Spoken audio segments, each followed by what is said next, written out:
The front and rear sonar system helps detect objects at the front and rear of the vehicle.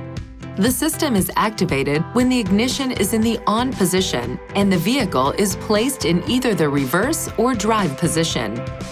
The system automatically deactivates at speeds above 6 miles per hour and reactivates when the speed drops below 6 miles per hour. When the object is detected, the indicator appears, begins flashing, and a tone sounds intermittently. As the object gets closer, the rate of the flashing and the tone will increase.